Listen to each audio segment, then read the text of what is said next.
Hello guys, good evening. Welcome po sa pinakaunang reaction video. So, meron na po akong video napili dito. So, actually, ano siya? Ah, mga unusual and extraordinary kids. Mga kakaibang bata sa buong mundo. So, ano guys? Tara, samahan niyo ako panoorin natin to.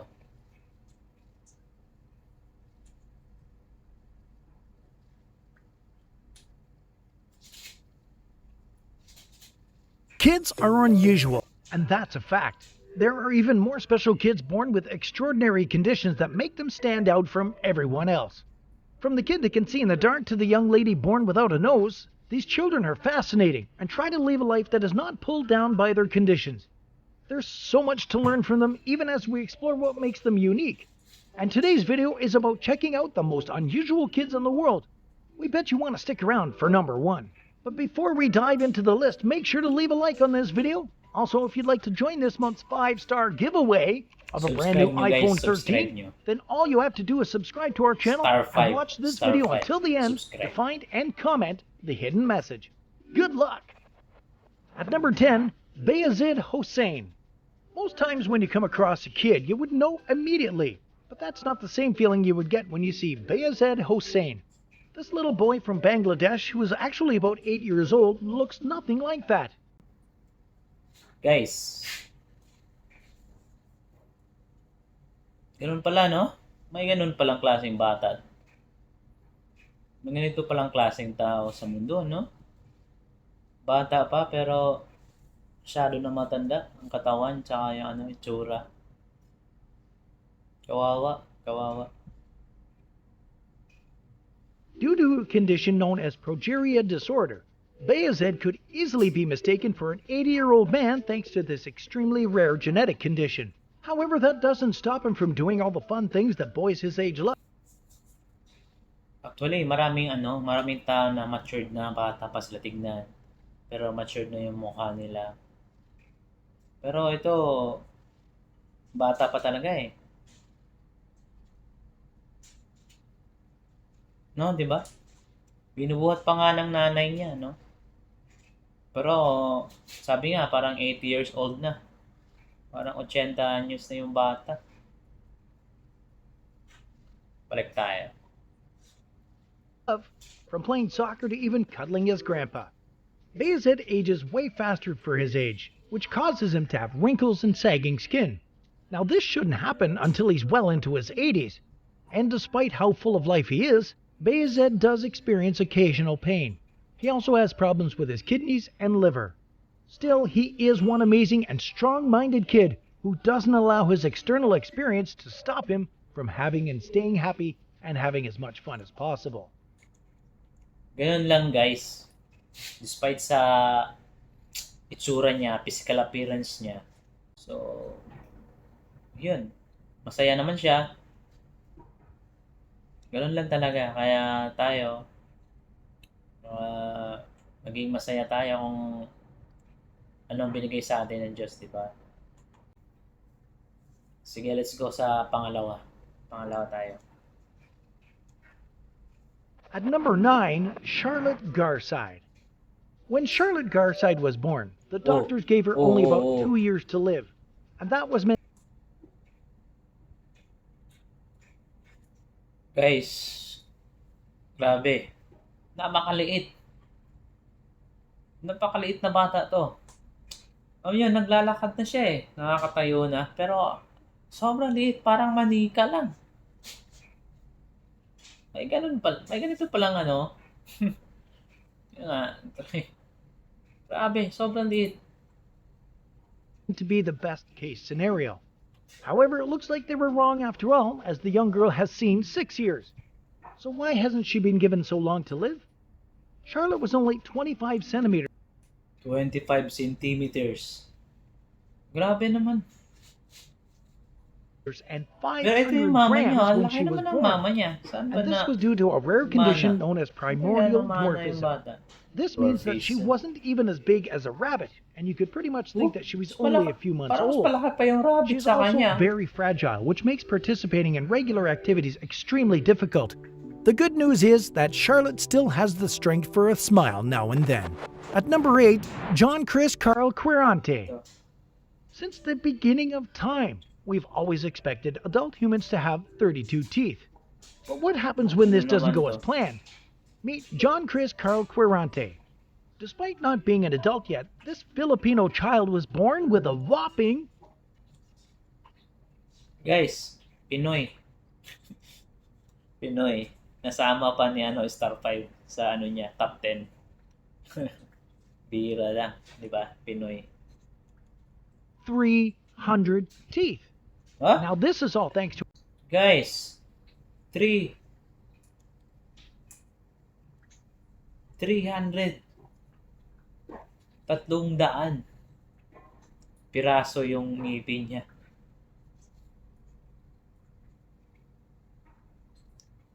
Saan pa tumutubo yung iba?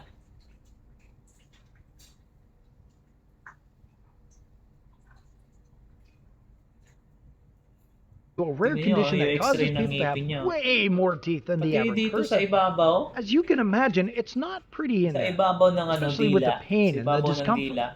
Luckily, his family was able to raise just enough money to get him through at least 7 surgical 7? operations. These were all successful, and okay John na, Chris was oh. finally able to get Okay rid na. of all the excess. Pitong We bet he wishes the operasyon. tooth fairy Pitong was real. operasyon. At number 7, Chahat Kumar. How many plates of food can you comfortably eat in one sitting? We bet it's nothing compared to what Chahat Kumar can, and she's not even a year old yet. This little girl weighed more than 17 kilograms when she was born in India. But that's not all. She came bearing an extraordinary... 17 kilograms pinanganak siya. Grabe. Laki, 17 kilograms. Mabigat siya kung isipin nyo na lang. Pinanganak siya. Tapos 7 kilograms. Tapos gaganin ng mama niya, nanay niya. Bigat yun. Mabigat. 7 kilograms. Saka, makikita naman sa katawan. appetite that keeps her eating constantly. And of course, that means a whole lot of weight gain. Unfortunately, even her parents could not get her to stop eating that much, and that's something they would just have to live with for now. At number 6, Junior Cox Noon. Although he weighed just 4.5 kilograms when he was born, there was something super special about Junior, and it was obvious to anyone that set their eyes on him. He was born with absolutely thick hair.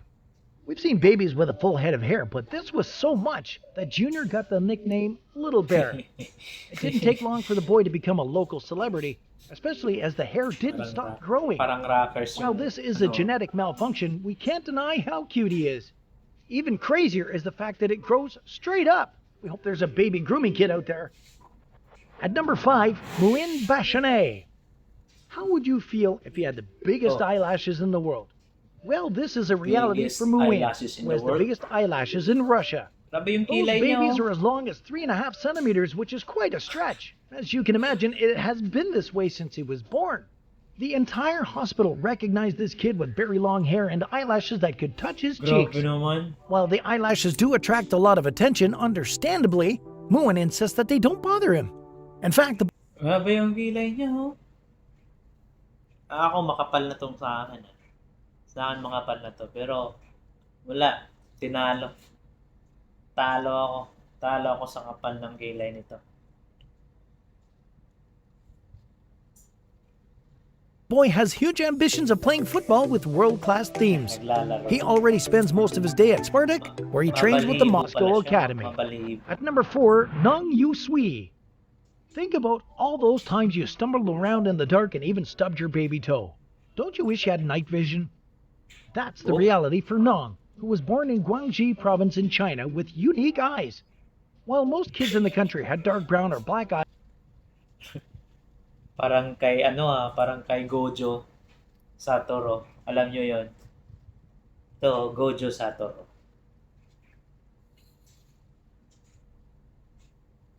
His were so light blue that they stuck out like a thumb. But it's not just the color of his eyes that are unique. It gets weirder from there. If you shine a flashlight at his eyes, they will reflect back in a greenish-bluish color that we've seen a lot in one animal, cats.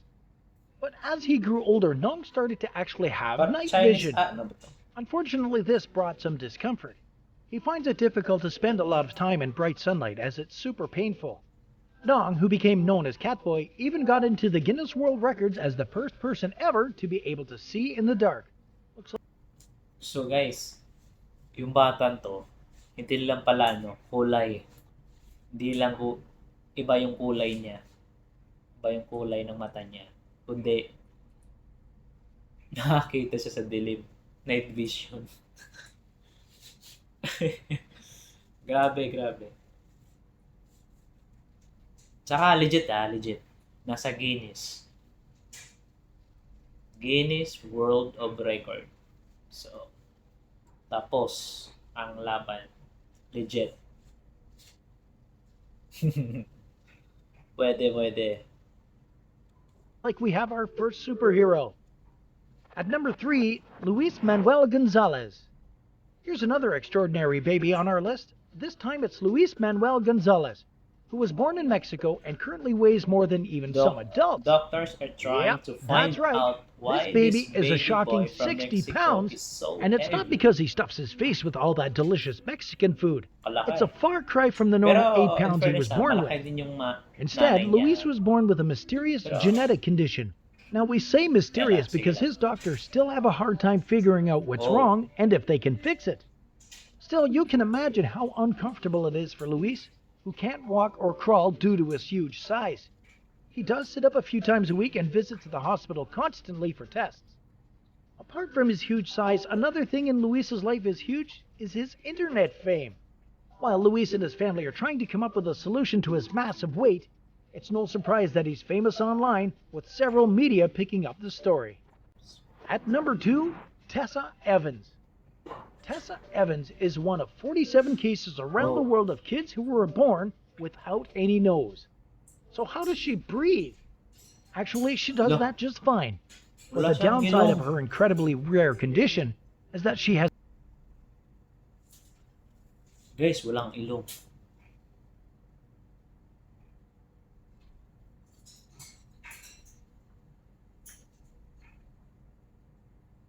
Salamat na nga lang ako.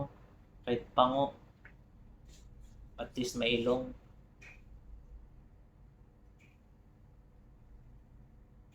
no sense of smell or sinuses. Still, her appearance made her into a mini celebrity, especially in her country, where people are always happy to help the little girl with a smiling face. However, her mother was happy to discover that this could be corrected with surgery that would allow Tessa's nose to grow alongside other parts of her body. While we all love Tessa and believe that she is beautiful now, just as she would be with a nose, it's nice to see her go for it. And at number 1, Ooh. Triangle Head Baby. Triangle Head Baby.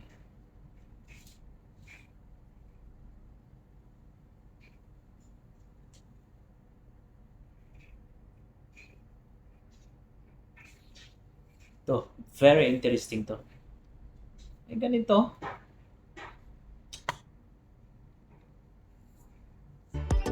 Bajaneza Liberata was a young woman in Rwanda who pretty much lived life like every. Kita nyo yan? Alam nyo yung palabas natin dati na okay. Everyone else until she had her triangle head baby. This baby was born with a deformity that made his head an actual triangle shape. Unfortunately, his arrival brought a lot of pain, and not just for the poor baby who spends most of his day crying, but for the mother who was asked to kill her own son. She got kicked out of the house but continues to hang on to her baby in her hometown. On her own, Bajenza can't afford the baby's medical expenses, but several kind people have made donations toward making the triangle head baby live a normal life someday. And with that, we end today's video. Which of these unusual kids can you... Guys, di ko kayang panoorin yung panlast. Yung batang parang okay na Triangle yung ulo. Grabe, kawawa. Siya yung medyo kawawa na may kawawang status kasi wala talaga, hindi kaya ng magulang niya pa-operahan eh. Walang pang gastos. Yung iba, okay lang.